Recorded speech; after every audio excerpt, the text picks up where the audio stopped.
Class first year Urdu کی چھٹی نظم برسات، شاعر اختر شیرانی۔ یہ مے کے قطرے مچل رہے ہیں کہ ننھے سیارے ڈھل رہے ہیں، افق سے موتی ابل رہے ہیں، گھٹائیں موتی لٹا رہی ہیں۔ نہیں ہے کچھ فرق بحر و بر میں، کھنچا ہے نقشہ یہی نظر میں کہ ساری دنیا ہے ایک سمندر، بہاریں جس میں نہا رہی ہیں۔ تشریح اردو کے شاعر رومان محمد داؤد خان اختر شیرانی نے نظم کے اشعار میں مناظر برسات کی کمال مہارت سے عکاسی کی ہے۔ بارش کے قطرے زمین کی طرف یوں آنے لگے ہیں جیسے ننھے سیارے آسمان سے زمین پر نازل ہو رہے ہوں۔ آسمان سے موتی کچھ اس طرح ابل رہے ہیں کہ معلوم ہوتا ہے گہرے بادل موتیوں کا لنگر بانٹ رہے ہوں۔ خشکی اور سمندر میں چنداں فرق محسوس نہیں ہوتا۔ دنیا ایک ایسے سمندر کی مثل ہے جس میں بہاریں نہا رہی ہیں۔ پانی کھیتوں میں، پانی گلشن میں، پانی چھت پر ہے، پانی آنگن میں۔ موسم گرما کی حدت نے بروئے زمیں پانی کو بخارات میں بدلا ہے۔ آبی بخارات ہوا کے دوش پر سوار ہوئے ہیں۔ اس عمل سے بادل وجود میں آئے ہیں جو خاص بلندی پر پہنچ کر بارش کے برسنے کا سبب بنے ہیں۔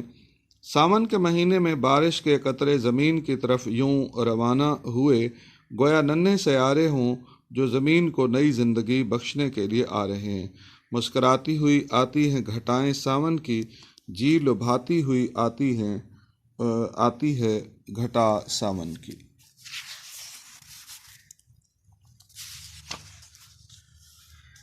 آسمان سے موتی برسنا استعارہ ہے۔ بارش کے قطرے بادلوں سے بنتے ہیں اور فضا کی بلندی سے نیچے کی جانب آتے ہیں۔ جب تک فضا میں رہے ہیں اور زمین پر نہیں گرے تو یوں معلوم ہوا ہے کہ گویا ننھے سیارے ڈھل رہے ہیں۔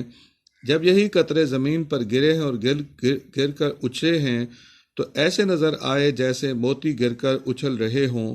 یوں بھی بارش کا پانی زمین اور اہل زمیں کے لیے ہیرے موتیوں سے زیادہ قیمتی ہے۔ ابر کی طرح سے کر دیویں گے عالم کو نہال، ہم جدھر جاویں گے یہ دیدائے گریاں لے کر۔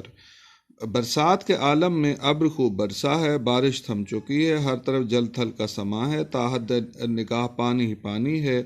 یہ منظر نگاہوں میں یوں پیوست ہو چکا ہے کہ سمندر و خشکی میں کوئی فرق دکھائی نہیں دیتا۔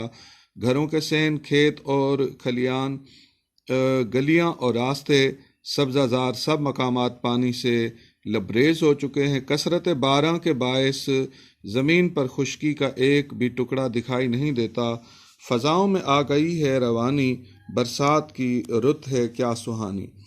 ساری دنیا ایک سمندر کی مثل نظر آتی ہے جس میں سے بہار تازہ نمودار ہوئی ہے۔ بارش کے پانی نے درختوں کے تنے، پودوں کے پتے، پھولوں کی پتیاں، حتیٰ کہ سب چیزوں کو دھو کر صاف شفاف کر دیا ہے۔ جو اشیاء پانی کی سطح کے اوپر نظر آتی ہیں ان کی شادابی اور چمک دمک دیکھ کر بہار کا گمان ہوتا ہے۔ برسات کی بارش نے بہار کا سماں باندھ دیا ہے۔